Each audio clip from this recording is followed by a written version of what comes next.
मेरे प्यारे देशवासियों, नमस्कार। मन की बात में आप सभी का बहुत बहुत स्वागत है। जुलाई का महीना यानी मॉनसून का महीना, बारिश का महीना।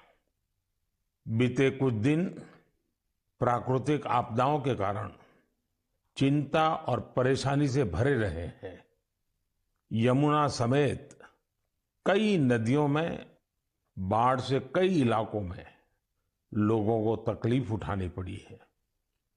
पहाड़ी इलाकों में भूस्खलन की घटनाएं भी हुई हैं।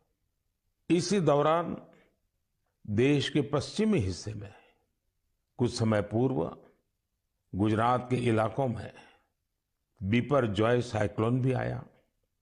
लेकिन साथियों, इन आपदाओं के बीच हम सब देशवासियों ने फिर दिखाया है कि सामूहिक प्रयास की ताकत क्या होती है। स्थानीय लोगों ने, हमारे एनडीआरएफ के जवानों ने, स्थानीय प्रशासन के लोगों ने दिन रात लगाकर ऐसी आपदाओं का मुकाबला किया है। किसी भी आपदा से निपटने में हमारे सामर्थ्य और संसाधनों की भूमिका बड़ी होती है, लेकिन इसके साथ ही हमारी संवेदनशीलता और एक दूसरे का हाथ थामने की भावना उतनी ही अहम होती है। सर्वजन हिताय की यही भावना भारत की पहचान भी है और भारत की ताकत भी है। साथियों, बारिश का यही समय वृक्षारोपण और जल संरक्षण के लिए भी उतना ही जरूरी होता है। आजादी के अमृत महोत्सव के दौरान बने 60,000 से ज्यादा अमृत सरोवरों में भी रौनक बढ़ गई है। अभी 50,000 से ज्यादा अमृत सरोवरों को बनाने का काम चल भी रहा है। हमारे देशवासी पूरी जागरूकता और जिम्मेदारी के साथ जल संरक्षण के लिए नए नए प्रयास कर रहे हैं। आपको याद होगा, कुछ समय पहले मैं एमपी के शहडोल गया था।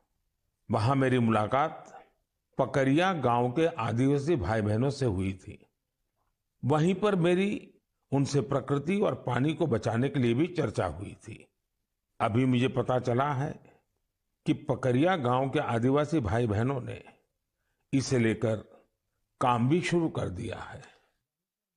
यहां प्रशासन की मदद से लोगों ने करीब 100 कुओं को वाटर रिचार्ज सिस्टम में बदल दिया है। बारिश का पानी अब इन कुओं में जाता है और कुओं से ये पानी जमीन के अंदर चला जाता है। इससे इलाके में भू जल स्तर भी धीरे धीरे सुधरेगा।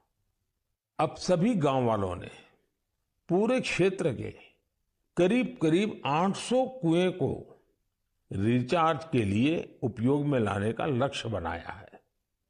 ऐसी ही एक उत्साहवर्धक खबर यूपी से आई है।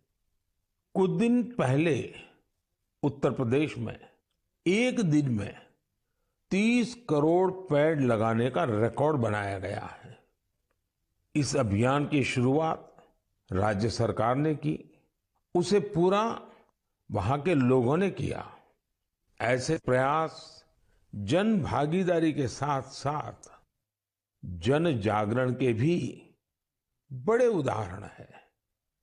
मैं चाहूंगा कि हम सब भी पेड़ लगाने और पानी बचाने के इन प्रयासों का हिस्सा बने। मेरे प्यारे देशवासियों, इस समय सावन का पवित्र महीना चल रहा है। सदाशिव महादेव की साधना आराधना के साथ ही सावन हरियाली और खुशियों से जुड़ा होता है। इसलिए सावन का आध्यात्मिक के साथ ही सांस्कृतिक दृष्टिकोण से भी बहुत महत्व रहा है। सावन के झूले, सावन की मेहंदी, सावन के उत्सव, यानी सावन का मतलब ही आनंद और उल्लास होता है। साथियों, हमारी इस आस्था और इन परंपराओं का एक पक्ष और भी है। हमारे ये पर्व और परंपराएं हमें गतिशील बनाते हैं। सावन में शिव आराधना के लिए कितने ही भक्त कांवड़ यात्रा पर निकलते हैं। सावन की वजह से इन दिनों 12 ज्योतिर्लिंगों में भी खूब श्रद्धालु पहुंच रहे हैं। आपको ये जानकर भी अच्छा लगेगा कि बनारस पहुंचने वाले लोगों की संख्या भी रिकॉर्ड तोड़ रही है। अब काशी में हर साल 10 करोड़ से भी ज्यादा पर्यटक पहुंच रहे हैं। अयोध्या, मथुरा, उज्जैन जैसे तीर्थों पर आने वाले श्रद्धालुओं की संख्या भी तेजी से बढ़ रही है। इससे लाखों गरीबों को रोजगार मिल रहा है, उनका जीवन यापन हो रहा है। ये सब हमारे सांस्कृतिक जन जागरण का परिणाम है। इसके दर्शन के लिए अब तो पूरी दुनिया से लोग हमारे तीर्थों में आ रहे हैं। मुझे ऐसे ही 2 अमेरिकन दोस्तों के बारे में पता चला है जो कैलिफोर्निया से यहां अमरनाथ यात्रा करने आए थे। इन विदेशी मेहमानों ने अमरनाथ यात्रा से जुड़े स्वामी विवेकानंद के अनुभवों के बारे में कहीं सुना था। उससे उन्हें इतनी प्रेरणा मिली कि खुद भी अमरनाथ यात्रा करने आ गए। ये इसे भगवान भोलेनाथ का आशीर्वाद मानते हैं। यही भारत की खासियत है कि सबको अपनाता है, सबको कुछ न कुछ देता है। ऐसी ही एक फ्रेंच मूल की महिला है, शार्लोट शोपा। बीते दिनों जब मैं फ्रांस गया था तो इनसे मेरी मुलाकात हुई थी। शार्लोट शोपा एक योगा प्रैक्टिशनर है, योगा टीचर है और उनकी उम्र 100 साल से भी ज्यादा है। वो सेंचुरी पार कर चुकी है। वो पिछले 40 साल से योग प्रैक्टिस कर रही हैं। वो अपने स्वास्थ्य और 100 साल की इस आयु का श्रेय योग को ही देती है। वो दुनिया में भारत के योग विज्ञान और इसकी ताकत का एक प्रमुख चेहरा बन गई है। इनसे हर किसी को सीखना चाहिए। हम न केवल अपनी विरासत को अंगीकार करें, बल्कि उसे जिम्मेदारी के साथ विश्व के सामने प्रस्तुत भी करें। और मुझे खुशी है कि ऐसा ही एक प्रयास इन दिनों उज्जैन में चल रहा है। यहाँ देश भर के 18 चित्रकार पुराणों पर आधारित आकर्षक चित्रकथाएं बना रहे हैं। ये चित्र बूंदी शैली, नाथद्वारा शैली, पहाड़ी शैली और अपभ्रंश शैली जैसी कई विशिष्ट शैलियों में बनेंगे। इन्हें उज्जैन के त्रिवेणी संग्रहालय में प्रदर्शित किया जाएगा। यानी कुछ समय बाद जब आप उज्जैन जाएंगे तो महाकाल महालोक के साथ साथ एक और दिव्य स्थान के आप दर्शन कर सकेंगे। साथियों, उज्जैन में बन रही इन पेंटिंग्स की बात करते हुए मुझे एक और अनोखी पेंटिंग की याद आ गई है। ये पेंटिंग राजकोट के एक आर्टिस्ट प्रभात सिंह मोडभाई बरहाट जी ने बनाई थी। ये पेंटिंग छत्रपति वीर शिवाजी महाराज के जीवन के एक प्रसंग पर आधारित थी। आर्टिस्ट प्रभात भाई ने दर्शाया था कि छत्रपति शिवाजी महाराज राज्याभिषेक के बाद अपनी कुलदेवी तुलजा माता के दर्शन करने जा रहे थे, तो उस समय क्या माहौल था। अपनी परंपराओं, अपनी धरोहरों को जीवंत रखने के लिए हमें उन्हें सहेजना होता है, उन्हें जीना होता है, उन्हें अगली पीढ़ी को सिखाना होता है। मुझे खुशी है कि आज इस दिशा में अनेकों प्रयास हो रहे हैं। मेरे प्यारे देशवासियों, कई बार जब हम इकोलॉजी, फ्लोरा, फौना, बायोडायवर्सिटी जैसे शब्द सुनते हैं तो कुछ लोगों को लगता है कि ये तो स्पेशलाइज्ड सब्जेक्ट है, इनसे जुड़े एक्सपर्ट के विषय हैं। लेकिन ऐसा नहीं है। अगर हम वाकई प्रकृति प्रेम करते हैं तो हम अपने छोटे छोटे प्रयासों से भी बहुत कुछ कर सकते हैं। तमिलनाडु में वाड़ावल्ली के एक साथी हैं सुरेश राघवन जी। राघवन जी को पेंटिंग का शौक है। आप जानते हैं, पेंटिंग कला और कैनवास से जुड़ा काम है। लेकिन राघवन जी ने तय किया कि वो अपनी पेंटिंग्स के जरिए पेड़ पौधों और जीव जंतुओं की जानकारी को संरक्षित करेंगे। वो अलग अलग फ्लोरा और फौना की पेंटिंग्स बनाकर उनसे जुड़ी जानकारी का डॉक्यूमेंटेशन करते हैं। वो अब तक दर्जनों ऐसी चिड़ियाओं की, पशुओं की, ऑर्चिड्स की पेंटिंग्स बना चुके हैं जो विलुप्त होने की कगार पर है। कला के जरिए प्रकृति की सेवा करने का ये उदाहरण वाकई अद्भुत है। मेरे प्यारे देशवासियों, आज मैं आपको एक और दिलचस्प बात भी बताना चाहता हूं। कुछ दिन पहले सोशल मीडिया पर एक अद्भुत क्रेज दिखा। अमेरिका ने हमें 100 से ज्यादा दुर्लभ और प्राचीन कलाकृतियां वापस लौटाई है। इस खबर के सामने आने के बाद सोशल मीडिया पर इन कलाकृतियों को लेकर खूब चर्चा हुई। युवाओं में अपनी विरासत के प्रति गर्व का भाव दिखा। भारत लौटी ये कलाकृतियां 2500 साल से लेकर 250 साल तक पुरानी हैं।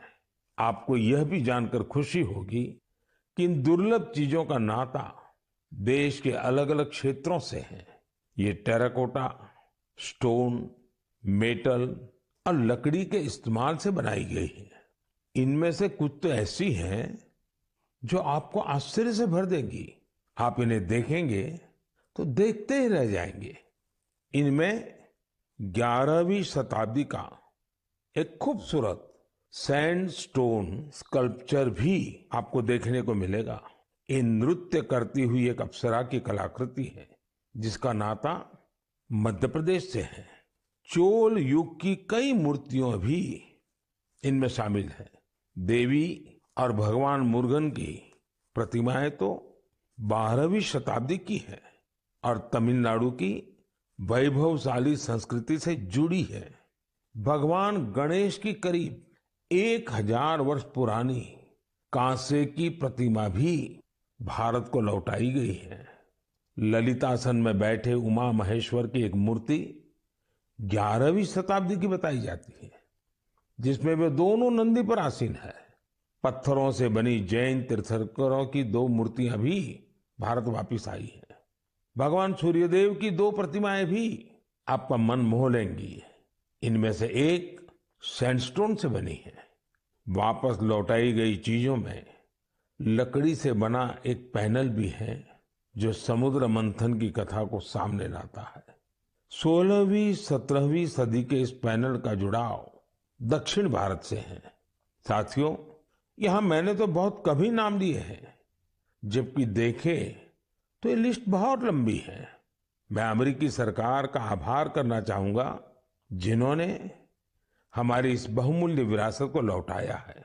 2016 और 2021 में भी जब मैंने अमेरिका की यात्रा की थी, तब भी कई कलाकृतियां भारत को लौटाई गई थी। मुझे विश्वास है कि ऐसे प्रयासों से हमारी सांस्कृतिक धरोहरों की चोरी रोकने को, इस बात को लेकर के देश भर में जागरूकता बढ़ेगी।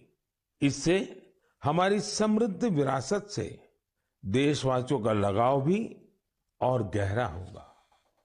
मेरे प्यारे देशवासियों, देवभूमि उत्तराखंड की कुछ माताओं और बहनों ने जो पत्र मुझे लिखे हैं वो भावुक कर देने वाले हैं। उन्होंने अपने बेटे को, अपने भाई को खूब सारा आशीर्वाद दिया है।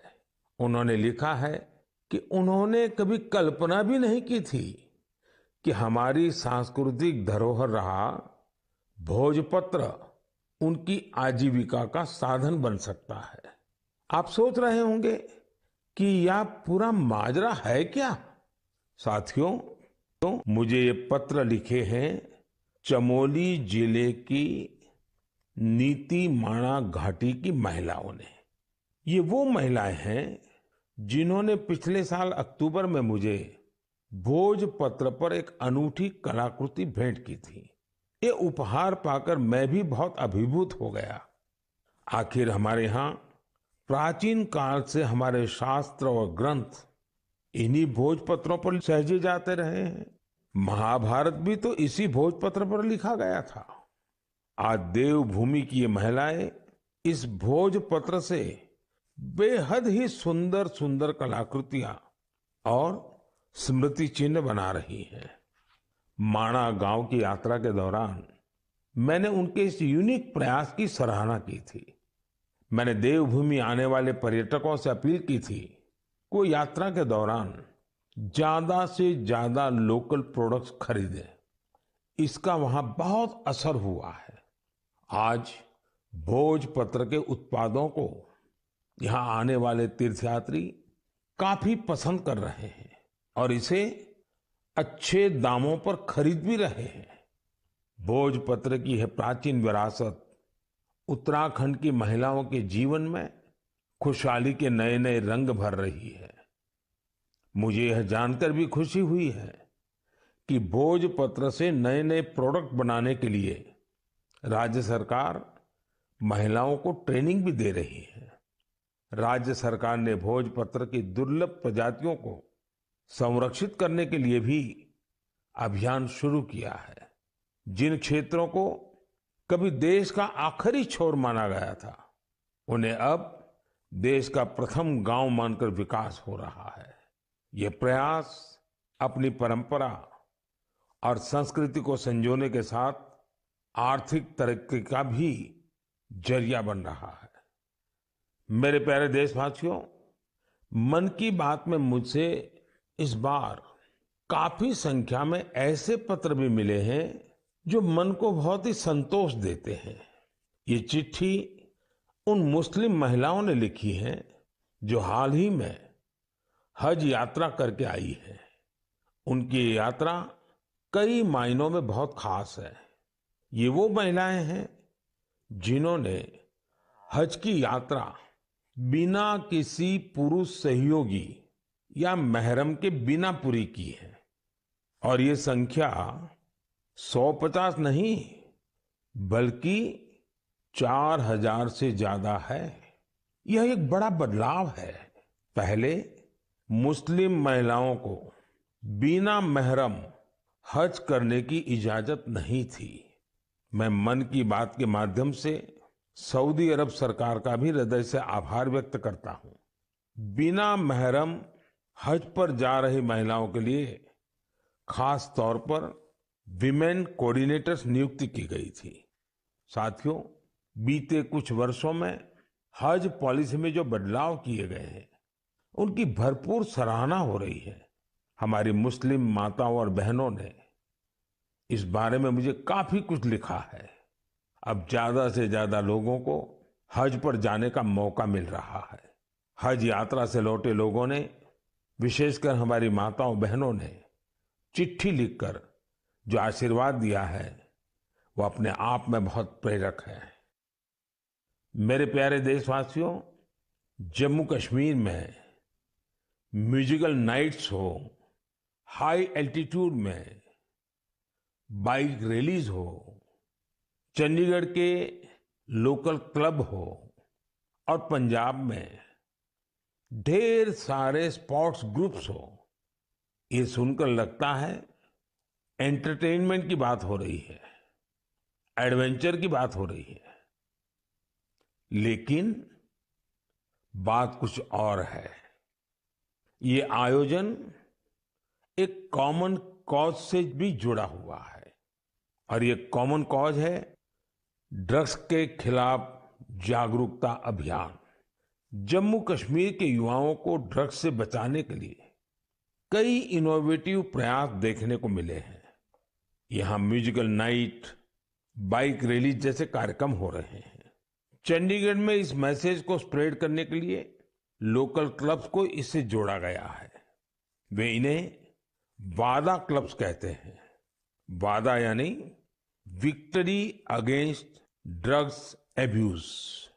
पंजाब में कई स्पोर्ट्स ग्रुप्स भी बनाए गए हैं जो फिटनेस पर ध्यान देने और नशा मुक्ति के लिए अवेयरनेस कैंपेन चला रहे हैं।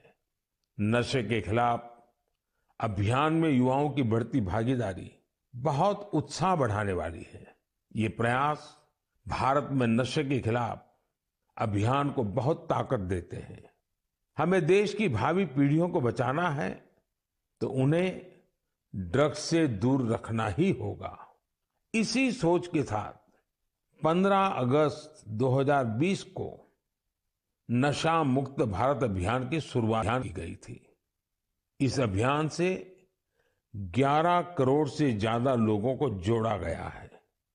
2 हफ्ते पहले ही भारत ने ड्रग्स के खिलाफ बहुत बड़ी कार्रवाई की है। ड्रग्स की करीब 1.5 लाख किलो की खेप को जब्त करने के बाद उसे नष्ट कर दिया गया है। भारत ने 10 लाख किलो ड्रग्स को नष्ट करने का अनोखा रिकॉर्ड भी बनाया है। इन ड्रग्स की कीमत 12,000 करोड़ रुपए से भी ज्यादा थी। मैं उन सभी की सराहना करना चाहूंगा जो नशा मुक्ति के इस नेक अभियान में अपना योगदान दे रहे हैं। नशे की लत न सिर्फ परिवार बल्कि पूरे समाज के लिए बड़ी परेशानी बन जाती है। ऐसे में यह खतरा हमेशा के लिए खत्म हो, इसके लिए जरूरी है कि हम सब एकजुट होकर इस दिशा में आगे बढ़े। मेरे प्यारे देशवासियों, जब बात ड्रग्स और युवा पीढ़ी की हो रही है तो मैं आपको मध्य प्रदेश की एक इंस्पायरिंग जर्नी के बारे में भी बताना चाहता हूं। ये इंस्पायरिंग जर्नी है मिनी ब्राजील की। आप सोच रहे होंगे कि मध्य प्रदेश में मिनी ब्राजील कहां से आ गया। यही तो ट्विस्ट है। एमपी के शहडोल में एक गांव है विचारपुर। विचारपुर को मिनी ब्राजील कहा जाता है। मिनी ब्राजील इसलिए क्योंकि ये गांव आज फुटबॉल के उभरते सितारों का गढ़ बन गया है। जब कुछ हफ्ते पहले मैं शहडोल गया था तो मेरी मुलाकात वहां ऐसे बहुत सारे फुटबॉल खिलाड़ियों से हुई थी।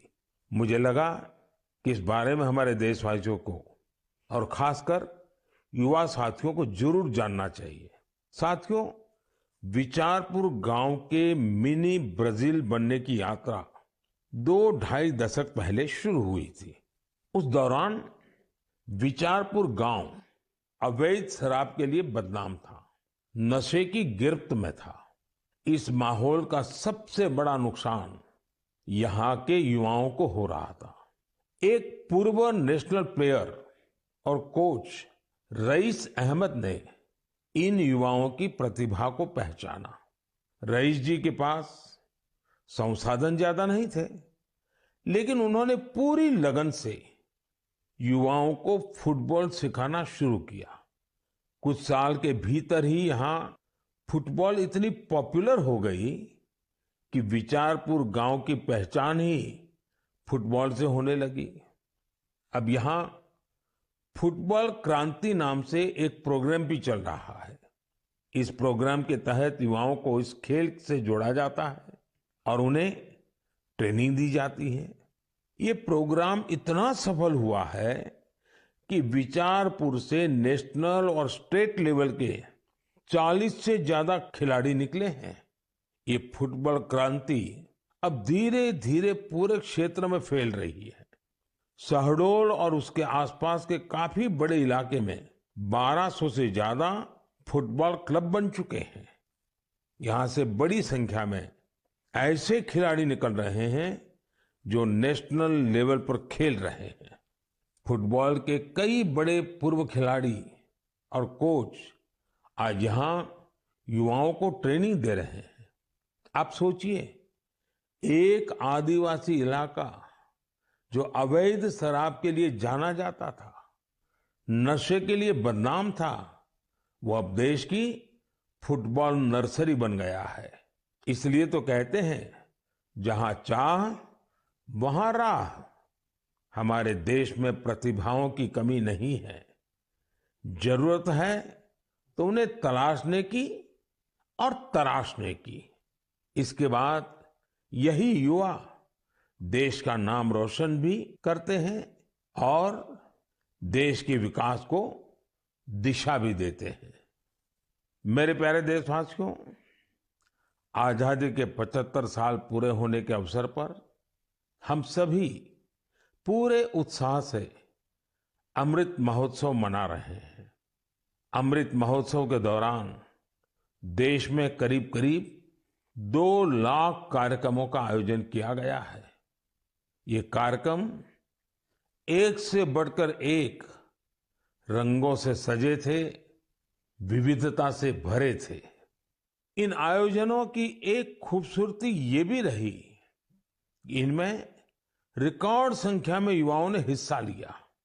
इस दौरान हमारे युवाओं को देश की महान विभूतियों के बारे में बहुत कुछ जानने को मिला। पहले कुछ महीनों की बात करें तो जन भागीदारी से जुड़े कई दिलचस्प कार्यक्रम देखने को मिले। ऐसा ही एक कार्यक्रम था दिव्यांग लेखकों के लिए राइटर मीट का आयोजन। इसमें रिकॉर्ड संख्या में लोगों की सहभागिता देखी गई। वहीं आंध्र प्रदेश के तिरुपति में राष्ट्रीय संस्कृत सम्मेलन का आयोजन हुआ। हम सभी जानते हैं कि हमारे इतिहास में किलों का, फोर्ट्स का कितना महत्व रहा है।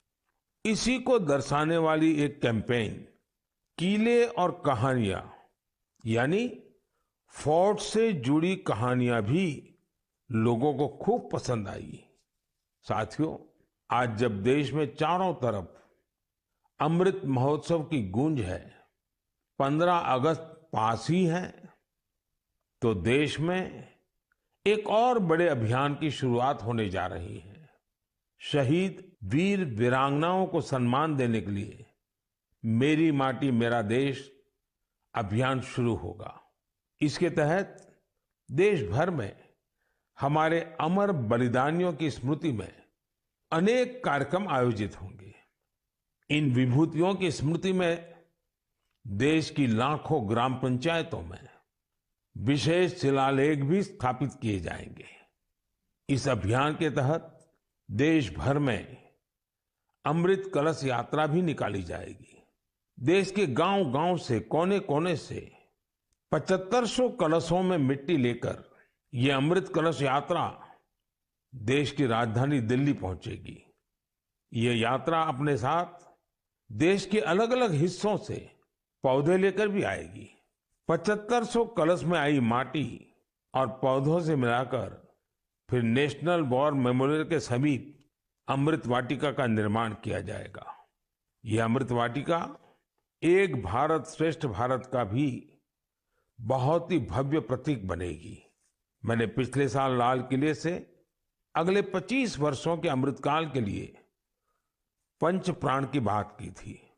मेरी माटी मेरा देश अभियान में हिस्सा लेकर हम इन पंच प्राणों को पूरा करने की शपथ भी लेंगे। आप सभी देश की पवित्र मिट्टी को हाथ में लेकर शपथ लेते हुए अपनी सेल्फी को yuva.gov.in पर जरूर अपलोड करें। पिछले वर्ष स्वतंत्रता दिवस के अवसर पर हर घर तिरंगा अभियान के लिए जैसा पूरा देश एक साथ आया था, वैसे ही हमें इस बार भी फिर से हर घर तिरंगा फहराना है और इस परंपरा को लगातार आगे बढ़ाना है। इन प्रयासों से हमें अपने कर्तव्यों का बोध होगा, देश की आजादी के लिए दिए गए असंख्य बलिदानों का बोध होगा, आजादी के मूल्य का एहसास होगा। इसलिए हर देशवासी को इन प्रयासों से जरूर जुड़ना चाहिए। मेरे प्यारे देशवासियों, मन की बात में आज बस इतना ही। अब कुछ ही दिनों में हम 15 अगस्त आजादी का ये महान पर्व का हिस्सा बनेंगे। देश की आजादी के लिए मर मिटने वालों को हमेशा याद रखना है।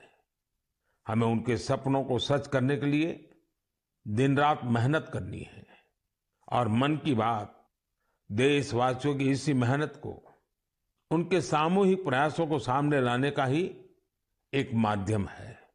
अगली बार कुछ नए विषयों के साथ आपसे मुलाकात होगी। बहुत बहुत धन्यवाद। नमस्कार।